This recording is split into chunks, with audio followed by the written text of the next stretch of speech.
The sun beat down on the small town of Pinewood as 12-year-old Zoe Jackson walked home from school. Her backpack felt heavy against her shoulders, filled with books and homework for the weekend. The town hadn't changed much in the 50 years since the civil rights movement. Sure, there were new buildings and fresh coats of paint, but the invisible lines that divided the community remained. Zoe loved history more than any other subject. Her grandmother had lived through times of great change, and the stories she told made Zoe feel connected to something bigger than herself. Today, her history teacher had assigned a special project about local history, and Zoe couldn't wait to interview her grandmother about the old oak tree in the town square. "That tree has stories," her grandmother would say, eyes distant with memory, some beautiful, some that still hurt to tell. As Zoe rounded the corner onto Maple Street, she noticed a police car parked outside Mrs. Chen's convenience store. Officer Daniels and Officer Reed were talking to Mrs. Chen, who looked upset. Zoe slowed her pace, curious but cautious. "Everything okay, Mrs. Chen?" Zoe called out, keeping a respectful distance. Mrs. Chen's worried expression softened when she saw Zoe. "Just a misunderstanding about some kids who came in earlier. Nothing for you to worry about, dear." Officer Reed turned toward Zoe, his face unreadable behind his sunglasses. "You should head on home, young lady. Nothing to see here." Something in his tone made Zoe uncomfortable, but she nodded and continued walking. She'd known Officer Reed her whole life. He'd come to her school for career day, helped direct traffic at the fall festival, and once helped her find her lost dog. But lately, something had changed. The whole town felt different since the new police chief had arrived 6 months ago. When Zoe finally reached home, her grandmother was sitting on the porch swing, a glass of lemonade in her weathered hands. At 78, Grandmother Lillian was still sharp as a tack and full of energy. Her silver hair was pulled back in a neat bun, and her dark eyes sparkled with wisdom and mischief. "There's my history detective," Grandmother Lillian said, patting the space beside her. "How was school?" Zoe dropped her backpack and climbed up onto the porch. "We got a new assignment about local history. I want to ask you about the old oak tree." A shadow passed over her grandmother's face. "The hanging tree," she said quietly. "That's what we called it when I was a girl." "The hanging tree?" Zoe repeated, feeling a chill despite the warm afternoon. Her grandmother nodded slowly. "That tree has witnessed both the worst and best of this town. Back in the 1960s, it was where civil rights protesters gathered. And before that," she paused, considering how much to share. "Before that, terrible things happened there. But it's also where your grandfather proposed to me, and where this community finally came together after years of division.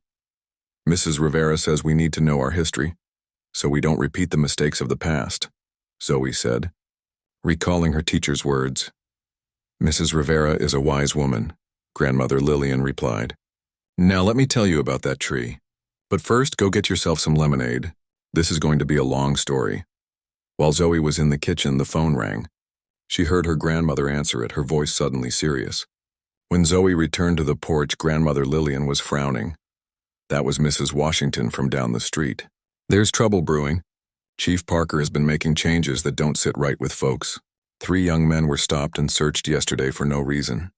And now Mrs. Chen's store—" Her voice trailed off. "I saw officers at her store today," Zoe said, settling back on the swing.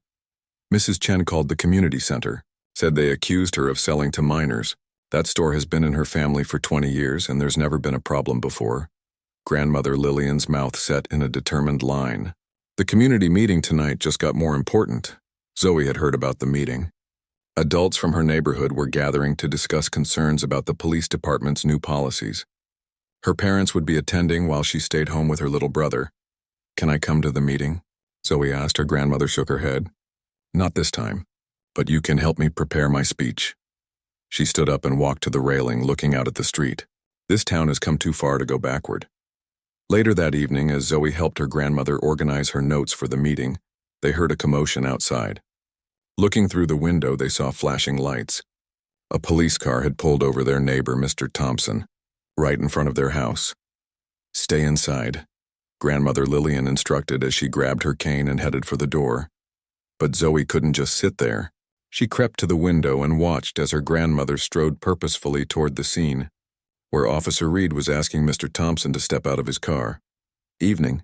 "Officer Reed," Grandmother Lillian called out, her voice carrying clearly in the quiet street. "Is there a problem with Will's car?" Officer Reed straightened up, his hand moving away from his belt. Ms. Jackson, this doesn't concern you. Will Thompson has lived next door to me for 15 years, Grandmother Lillian replied calmly. He drives this route every day coming home from the hospital where he works as a nurse. So I'd say it does concern me when you pull him over for no apparent reason. By now, other neighbors had emerged from their homes, watching silently from their porches and yards. Zoe noticed Mrs. Washington recording the interaction on her phone. Mr. Thompson stood quietly beside his car, his hospital ID still hanging around his neck, his expression a careful blank that Zoe had seen before on the faces of adults in her community when dealing with authority. There's been reports of a vehicle matching this description, involved in suspicious activity, Officer Reed said, but he seemed less certain now. What kind of suspicious activity happens on a street where everyone knows everyone? Grandmother Lillian asked. She turned to Mr. Thompson. Will, we're having a community meeting tonight at the center. Officer Reed, you're welcome to attend too. Chief Parker as well. We have concerns we'd like to address directly. Officer Reed's radio crackled, and after a brief exchange, he turned back to Mr. Thompson. You're free to go, sir.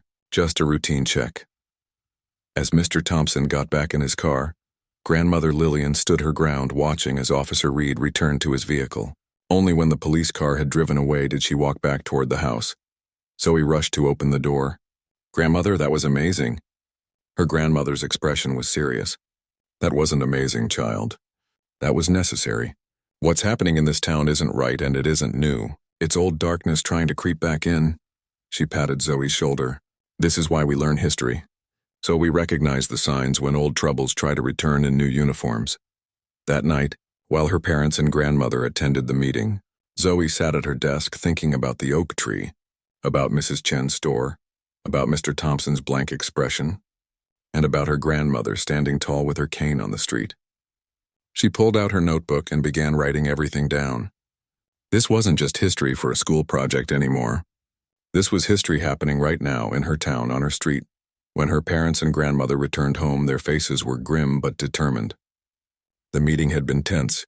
Chief Parker had shown up with several officers, including Reed. The community had voiced their concerns, presented evidence of questionable stops and searches that seemed to target certain neighborhoods and businesses. What happened? Zoe asked. Chief Parker denied any targeting, her father said, loosening his tie. Said it was all about increased patrols to reduce crime. But Mrs. Washington had the numbers, her mother added. 6 months of data showing where these increased patrols are happening and who they're stopping. Grandmother Lillian sank into her favorite armchair. Chief Parker didn't like being questioned. Made some threats about budget cuts to community programs if people kept making unfounded accusations. What do we do now? Zoe asked. Her grandmother looked at her, eyes shining with a mixture of fatigue and resolve. We document, we organize, we stand together, and we remember what that old oak tree has witnessed, both the darkness and the light. That night, Zoe couldn't sleep. She thought about the history project, about the old oak tree that had seen so much, and about Officer Reed's face when her grandmother had confronted him. She thought about Mrs. Chen and Mr. Thompson, and all the stories that connected them to the past and present of Pinewood. Tomorrow, she decided, she would visit the oak tree herself. Maybe understanding its history would help her make sense of what was happening now. As she finally drifted off to sleep, Zoe dreamed of roots spreading deep underground, connecting everyone in town in ways they couldn't see but could surely feel. Morning came with the smell of cinnamon and the sound of gentle humming. Zoe opened her eyes to find sunlight streaming through her curtains, painting golden patterns on her bedroom floor. Saturday had arrived, and with it her chance to visit the old oak tree. Downstairs, Grandmother Lillian was making her famous cinnamon pancakes while Zoe's parents discussed the community meeting in hushed voices. Her little brother Theo was already at the table, drowning his pancakes in maple syrup. Morning, sleepyhead, her father said, looking up from his coffee. There were dark circles under his eyes, but his smile was warm. Your grandmother's been telling us about your history project. Zoe slid into her chair, accepting the plate of pancakes her grandmother placed before her. I want to visit the oak tree today. For research. Her parents exchanged glances. I'll take her, Grandmother Lillian offered, setting down the spatula. Been meaning to visit that old friend myself. After breakfast, Zoe and her grandmother prepared for their trip to the town square. Zoe packed her notebook, pencils, and a small camera her parents had given her for her birthday. Grandmother Lillian changed into her meeting clothes, a pressed blue dress and comfortable walking shoes. "Why are you dressed up, just to see a tree?" Zoe asked, curious. "Because, child, when I was your age, going to that square was an act of dignity," her grandmother replied, pinning a small brooch to her collar, a simple silver pin shaped like a bird in flight. Some habits stick with you. As they walked the 12 blocks to the town square, Grandmother Lillian pointed out buildings and shared their histories. That used to be Green's Pharmacy before it became a coffee shop. Mr. Green gave free medicine to folks who couldn't afford it. She gestured to another storefront. "And that was Miss Violet's dress shop. She made my wedding dress and wouldn't take a penny for it." Each story revealed a thread in the tapestry of Pinewood's history, connections Zoe had never noticed before. By the time they reached the edge of the town square, she felt like she was seeing her hometown through new eyes. The oak tree stood in the center of the square, massive and ancient. Its branches spread wide, creating a canopy of shade over the surrounding benches. The trunk was so wide that it would take at least 4 people holding hands to encircle it. 300 years, they say, Grandmother Lillian murmured, looking up at the branches. This tree was here before there was a town. Zoe ran her hand over the rough bark, feeling the ridges and grooves shaped by centuries of weather. "It's beautiful. Beauty and pain often grow from the same soil," her grandmother said, sitting on a nearby bench. "In the 1960s, we gathered here for peaceful protests. Your grandfather and I met at one of those gatherings." As Zoe took notes and snapped photos, she noticed a small memorial plaque at the base of the tree that she'd never paid attention to before. The bronze was weathered, making some words difficult to read. "In memory of those who sought justice and freedom. May their courage never be forgotten." "Who is this for?" Zoe asked, tracing the letters with her finger. Grandmother Lillian was quiet for a moment. "For 7 young people who stood up against injustice in 1963. They were arrested for protesting segregation. One of them, a boy named David, never came home." Her voice grew softer. "He was my brother." "Your great-uncle." Zoe looked up, stunned. "You never told me." "Some stories wait for the right time to be told," her grandmother replied. "And some wounds never fully heal." She touched the bird-shaped pin on her collar. "David gave me this pin on my 12th birthday. Said it was to remind me that we were meant to be free." A lump formed in Zoe's throat. She looked back at the tree with new understanding. This wasn't just history in a textbook. This was her family's story. Their moment of reflection was interrupted by the arrival of a police car. Chief Parker stepped out, followed by Officer Reed. They walked toward the community center across the square but stopped when they noticed Zoe and her grandmother. "Ms. Jackson," Chief Parker called, changing direction to approach them. He was a tall man with a military straight posture and close-cropped gray hair. "I hope you've reconsidered your position after last night's meeting." Grandmother Lillian's expression remained pleasant, but Zoe felt her stiffen. "Good morning, Chief Parker. I'm just showing my granddaughter our town's history." Chief Parker glanced at the memorial plaque, then back at Grandmother Lillian. "History is important, but so is moving forward. The new community safety initiatives are for everyone's benefit." "Safety feels different depending on where you stand," Grandmother Lillian replied calmly. "And who's watching you?" The chief's smile tightened. "The mayor supports our approach, as do most business owners on Main Street." "Main Street isn't the whole town," Grandmother Lillian pointed out. "Perhaps you should attend more community events on the east side. Get to know the people you've sworn to protect." Something flashed in Chief Parker's eyes. Annoyance, maybe, or something harder to name. Officer Reed shifted uncomfortably beside him.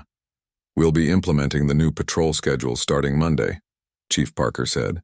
"I hope we can count on community cooperation." As they walked away, Zoe whispered, "He doesn't like you much." "It's not about liking, child. It's about power and who gets to wield it." Grandmother Lillian watched the officers enter the community center. "Chief Parker doesn't understand this town.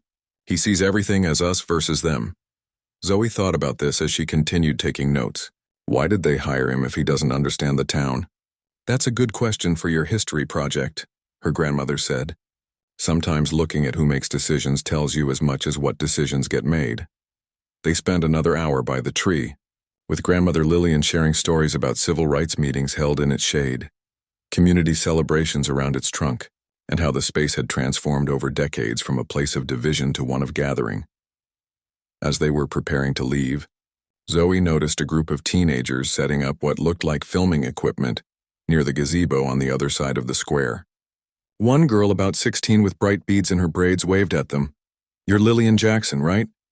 The girl called out, jogging over. "I'm Deja. We're doing a documentary about Pinewood for our media class. Could we interview you about the community meeting last night? My mom was there and she said you spoke truth to power." Grandmother Lillian smiled. "I just spoke from experience, child. That's what we want to capture," Deja explained eagerly. "Local voices telling local stories, especially with everything happening with the police department." Zoe watched as her grandmother considered the request. "What exactly are you documenting?" "The changes in policing, the community response, the history of activism in Pinewood." Deja gestured toward her friends. "We've been collecting interviews for weeks. The new policies are affecting kids too. Tyler got stopped 3 times last month just walking home from basketball practice." After a moment's thought, Grandmother Lillian nodded. "All right, but I want Zoe here included too. She's working on a history project about this very tree, and sometimes young eyes see things us old folks miss." Deja's face lit up. "Perfect. 2 generations, same struggle. That's exactly what we need." As they walked over to the gazebo, Zoe felt a mixture of nervousness and pride. Her simple history assignment was becoming something bigger, something connected to real issues happening right now. The interview lasted nearly an hour.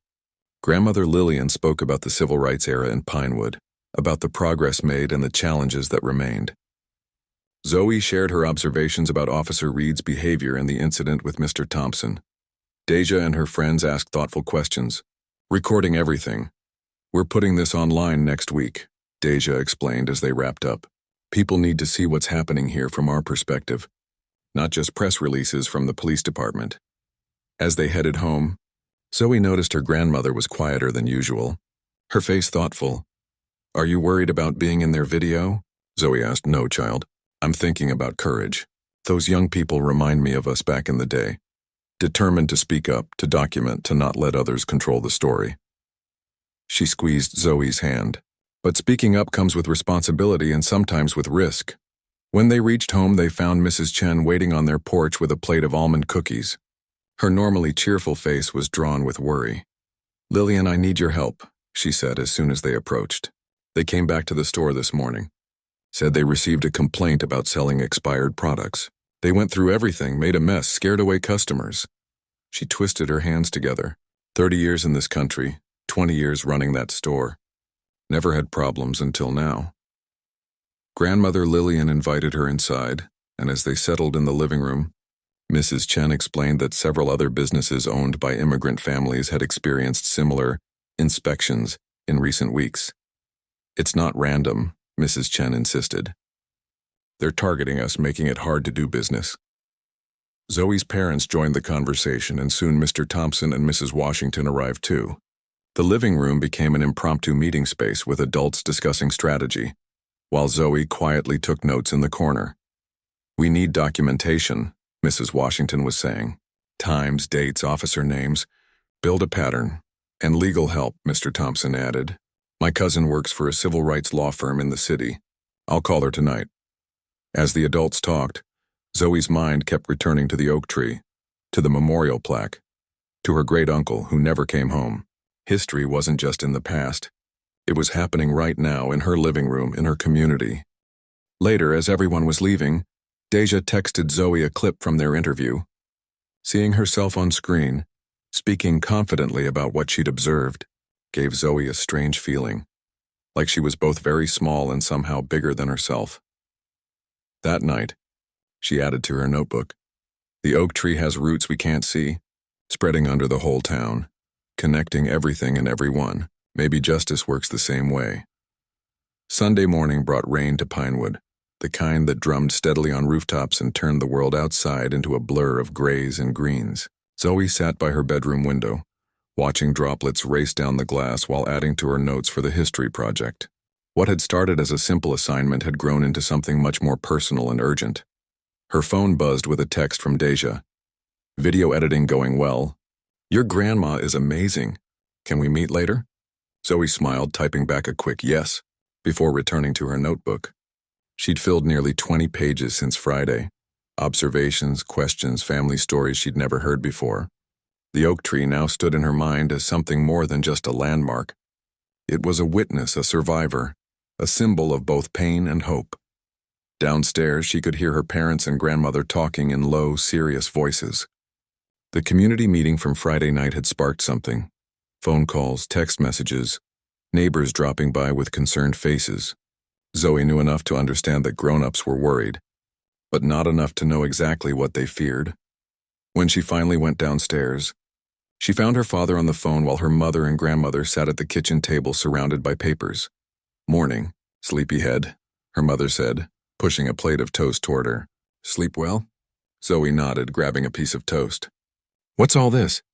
"Research," Grandmother Lillian answered, tapping a stack of papers. "We're looking into the police department's budget and arrest records for the past 5 years. Her mother added, "Public information, but sometimes you have to dig to find patterns." Zoe peered at the papers. Columns of numbers, dates, locations. "What patterns?"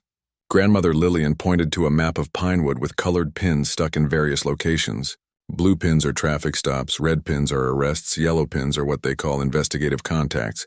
"Notice anything?" Zoe studied the map. The east side of town, where they lived, where Mrs. Chen's store was located, where most immigrant families and people of color lived, was crowded with pins. The west side near the golf course and new shopping center had almost none. "That's not fair," Zoe said simply.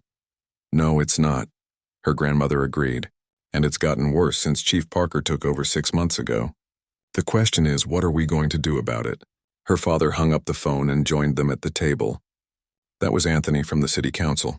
"He's concerned but says his hands are tied. The mayor hired Parker directly, bypassing the normal process." "Follow the money," Grandmother Lillian murmured.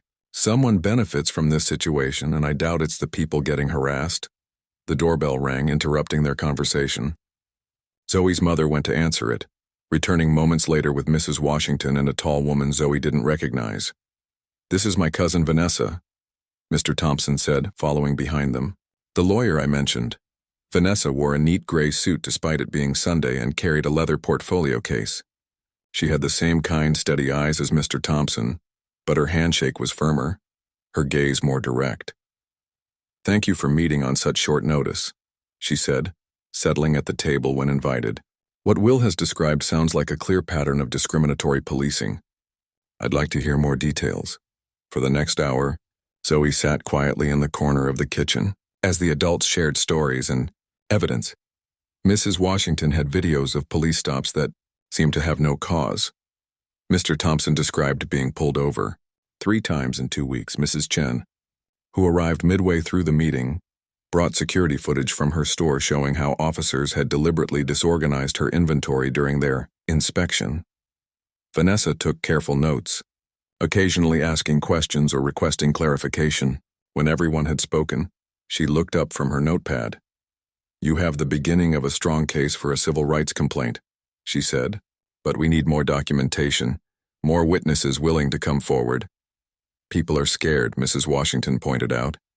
"Speaking up means becoming a target." "I understand," Vanessa replied. "But without enough voices, the city can dismiss this as isolated incidents rather than systemic problems." Grandmother Lillian had been quiet for some time, but now she spoke up. "What about the teenager's documentary? Deja and her friends have been collecting interviews." "That could be valuable supporting evidence," Vanessa agreed, "especially if they've captured real-time interactions." "They're posting it online next week," Zoe offered, drawing everyone's attention. She felt her cheeks warm but continued. "Deja said they have lots of footage showing how different kids are treated depending on which neighborhood they're from." Vanessa looked thoughtful. "Young people often see things adults miss, and they're usually better at documenting everything. I'd like to meet with them before they publish anything, though. Make sure they understand the potential legal implications." The meeting continued with plans for a larger community gathering on Wednesday night. As people began to leave, the rain outside finally stopped, leaving behind puddles that reflected the clearing sky. Zoe's father offered to drive Mrs. Chen home, while her mother walked Mrs. Washington and Vanessa to their cars. Alone with her grandmother in the kitchen, Zoe asked the question that had been bothering her. Are we going to be okay? Will the police be mad at us? Grandmother Lillian's face softened. Standing up for what's right always comes with risk, child. But staying silent when wrong is happening, that carries a different kind of risk. To your spirit, to your community. She reached across the table to take Zoe's hand. Your great-uncle David used to say, fear is natural, but courage is a choice we make every day. Later that afternoon, Zoe met Deja and her friends at the library. They had commandeered a study room and transformed it into an editing studio, with laptops, cameras, and notebooks spread across the table. Perfect timing, Deja said when Zoe walked in. We're just reviewing the footage from yesterday. Want to see? Zoe settled into a chair as Deja's friend Tyler queued up the video. On screen, Grandmother Lillian spoke with quiet authority about Pinewood's history, about patterns repeating, about the importance of community vigilance. Then came Zoe's segment, her voice sounding younger but steadier than she remembered. This is powerful stuff, Tyler said, pausing the video, especially when we cut it together with the footage from last week. What footage? Zoe asked.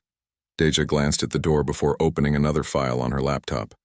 We've been recording police interactions around town. Look. The video showed Officer Reed and another officer Zoe didn't recognize stopping a group of teenagers outside the community center. The teens were clearly leaving a basketball game, still in their gym clothes. The officers made them empty their pockets and backpacks onto the sidewalk, while asking repeated questions about disturbances in the area. That's my brother and his friends, Tyler said quietly. Third time this month. Never happens to the West Side teams. Zoe watched, feeling a knot form in her stomach.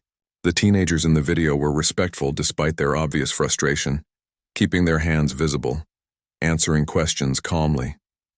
One boy looked directly at the camera, his eyes communicating what his careful words could not. There's more, Deja said, scrolling through files. We've been documenting everything for months. My mom said we needed evidence, not just stories. By the time Zoe left the library, the sun was setting, painting the puddles with gold and pink.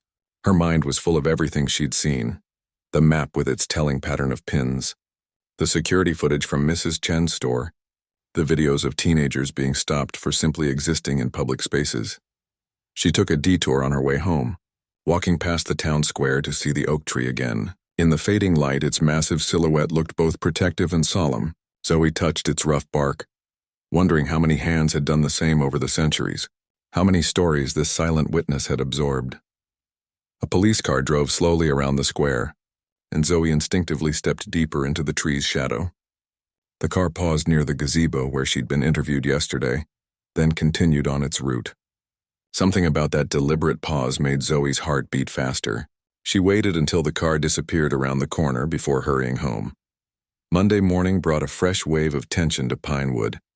As promised, Chief Parker's new patrol schedules had been implemented, resulting in police cars stationed at key intersections throughout the East Side neighborhoods. Zoe noticed 2 officers watching the middle school entrance as her mother dropped her off. Remember what we talked about? Her mother said before Zoe got out of the car. Be respectful but know your rights. And call immediately if anything feels wrong. Zoe nodded, clutching her backpack straps as she walked past the officers. Neither spoke to her, but she felt their eyes following her movement. Inside, the hallways buzzed with nervous energy. Students spoke in hushed voices about the increased police presence, sharing stories of older siblings or parents being stopped over the weekend. My dad was pulled over twice yesterday, Zoe's friend Luis whispered during homeroom, once going to the grocery store and again coming back. Same officer both times. Mrs. Rivera, their history teacher, seemed to sense the anxiety in her classroom. Instead of starting their regular lesson, she pulled a chair to the center of the room and sat down. I can see you're all concerned about what's happening in our town, she said gently. Sometimes history doesn't stay in textbooks. Sometimes it happens around us and we become part of it. She looked around the room, meeting each student's eyes. This is a safe space to talk if you need to. The discussion that followed was careful at first, then increasingly open as students shared observations and worries. Mrs. Rivera listened more than she spoke, guiding the conversation with thoughtful questions rather than answers. When the bell rang, She asked Zoe to stay behind for a moment. "Your grandmother is Lillian Jackson, isn't she?" Mrs. Rivera asked when they were alone. Zoe nodded, surprised. "I thought so. I recognized her name from some of the civil rights archives I studied in college." Mrs. Rivera smiled. "Tell her Elena Rivera says hello, and that her work continues to inspire the next generation." As Zoe headed to her next class, she felt a strange mix of pride and unease. Her grandmother was respected, even admired, for standing up for what was right. But that same courage had put her in danger before. Would it do so again? The answer came sooner than she expected. When Zoe left school that afternoon, she found grandmother Lillian waiting instead of her mother. One look at her grandmother's face told her something was wrong. "What happened?" Zoe asked as they walked briskly away from the school. "Deja and her friends were brought in for questioning today," grandmother Lillian replied, her voice tight. "About their documentary project. Someone told the police they were spreading false information about law enforcement." Zoe stopped walking. "Can they do that? They're just kids making a school project." "They can try," her grandmother said grimly, "but they've picked the wrong community to intimidate. The word is spreading. Tonight's meeting just got a whole lot bigger." The community center was packed by 7 o'clock Wednesday evening. People stood along the walls, sat in windowsills, and crowded the doorways. Zoe had never seen so many of her neighbors gathered in one place before. Families with young children, teenagers, elderly couples, small business owners. The air hummed with nervous energy and determination. Grandmother Lillian sat at a folding table at the front of the room with Mrs. Washington, Mr. Thompson, and Vanessa. They had spread out maps, documents, and a laptop displaying a presentation. Zoe sat in the front row with her parents and Theo, who for once wasn't fidgeting or complaining about being bored. "I count 4 officers outside," Mr. Chen whispered to Zoe's father as he slipped into an empty chair beside them. "Just watching, taking photos of cars." Zoe's father nodded grimly. "They're trying to scare people away." "Doesn't look like it's working," Mr. Chen replied, gesturing to the still-growing crowd. At precisely 7:15, grandmother Lillian stood and tapped a microphone. The room gradually quieted. "Thank you all for coming tonight," she began, her voice steady and clear. "I see faces here I haven't seen at a community meeting in years, which tells me one thing. What's happening in Pinewood isn't affecting just a few of us. It's affecting all of us," she introduced Vanessa, who stepped forward to explain the legal aspects of what they were facing. "What we're seeing appears to be a pattern of discriminatory policing," Vanessa said, clicking through slides showing arrest data and patrol maps. "The statistics tell a clear story. East Side neighborhoods are being targeted with increased patrols, more stops and more citations despite having no increase in actual crime rates." A man near the back raised his hand. "My hardware store has been inspected 3 times in 2 weeks. They claimed they were responding to complaints, but wouldn't say who complained or what about." Others began sharing similar stories, unexplained traffic stops, questioned while walking in their own neighborhoods, officers lingering outside businesses until customers left. Mrs. Washington stepped up next. "We've started documenting every incident." She held up a stack of forms. "These are incident reports. We need everyone to fill these out whenever you have an interaction with police. Date, time, officer names, what happened. Build the record." As the meeting continued, Zoe noticed movement at the back of the room. Deja and 3 of her friends had slipped in quietly, recording equipment tucked discreetly under their jackets. They nodded at Zoe but stayed near the exit, documenting without drawing attention. Deja had been released from questioning the previous day, but the police had kept her camera and main laptop. "They had no right," she'd texted Zoe that evening. "But we have backups of everything." Now, as the meeting shifted to planning next steps, the side door opened and Chief Parker walked in, flanked by Officer Reed and another officer Zoe didn't recognize. The room fell silent, tension crackling in the air. "Don't stop on my account," Chief Parker said, his voice carrying across the quiet room. "Public gatherings are perfectly legal. For now." The last 2 words hung in the air like a threat. Grandmother Lillian didn't flinch. "Chief Parker, I don't recall seeing your name on our sign-up sheet, but you're welcome to listen." "I'm here in an official capacity, Ms. Jackson," he replied, scanning the crowd slowly, "just monitoring a potentially volatile situation. The only volatility here is in the imagination of those who see peaceful community organizing as a threat." Grandmother Lillian responded calmly. She turned back to the crowd. As I was saying, the next step is to present our findings to the city council meeting on Friday. We need as many people there as possible. Chief Parker stepped further into the room. I should mention that spreading false information about law enforcement is a serious matter.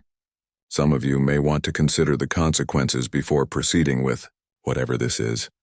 Vanessa stood, her professional demeanor unwavering. Chief Parker, I'm Vanessa Thompson, civil rights attorney.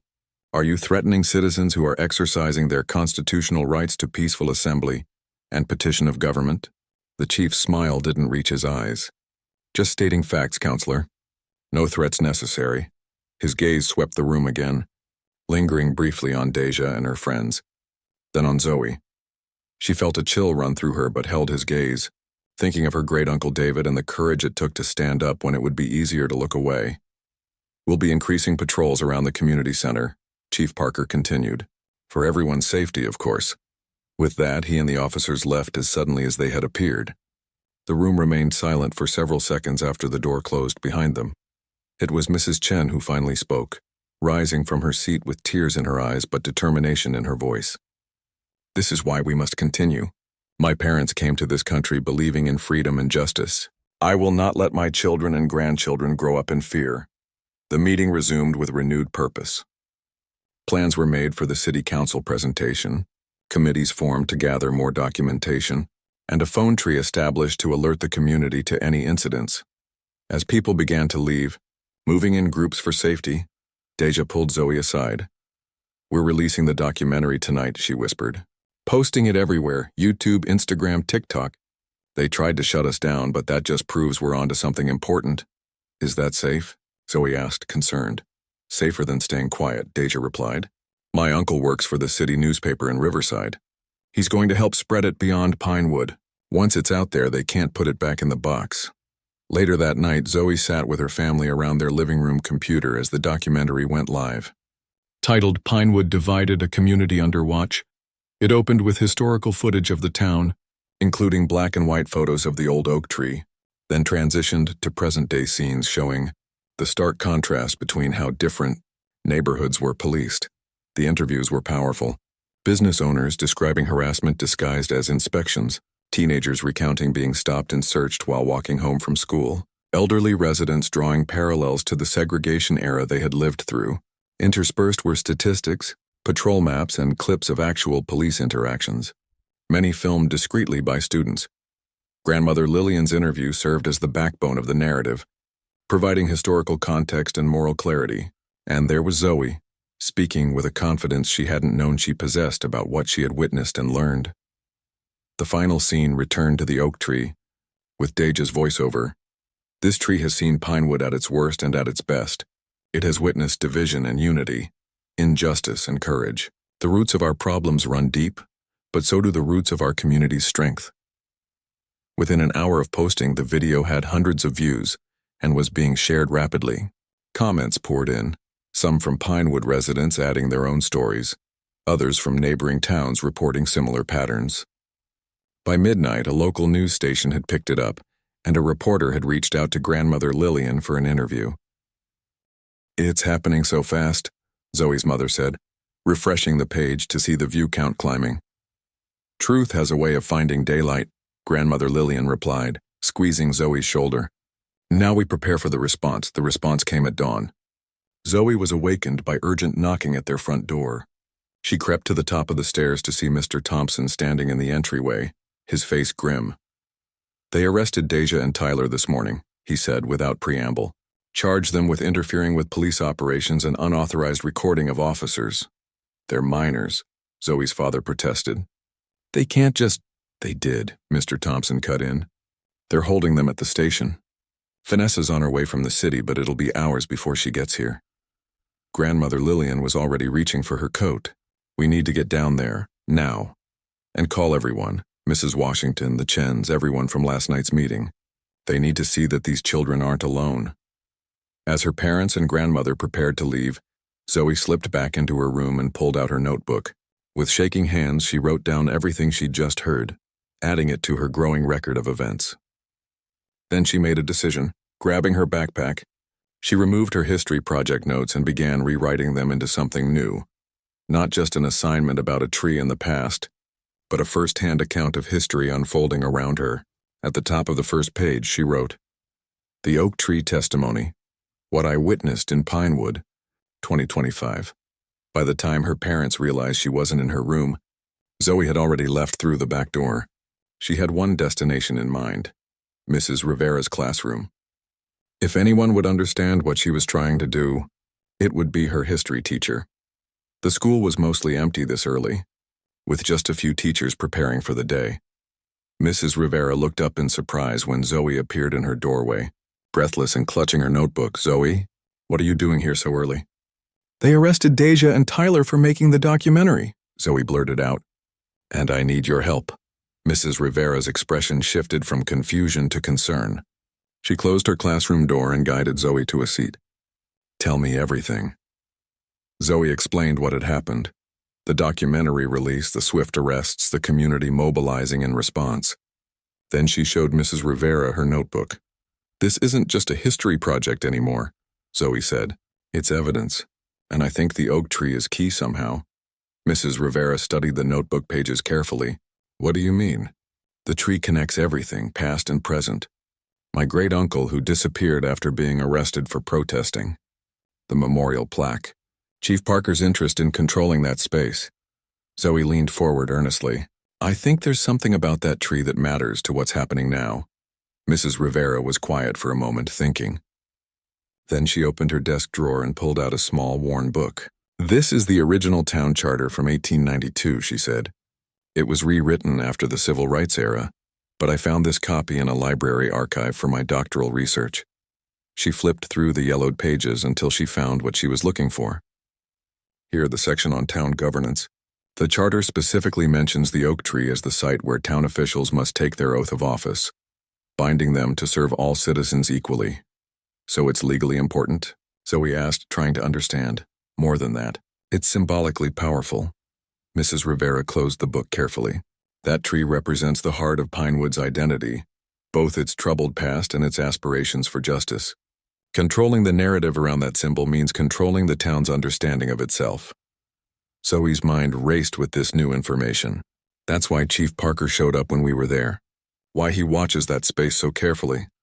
Mrs. Rivera nodded slowly.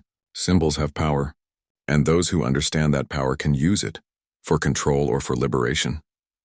The morning bell rang, startling them both. Students would be arriving any minute. "I need to get to the police station," Zoe said, standing up. "My grandma and parents are there already." "I'll drive you," Mrs. Rivera decided, gathering her things quickly. "And Zoe, bring your notebook.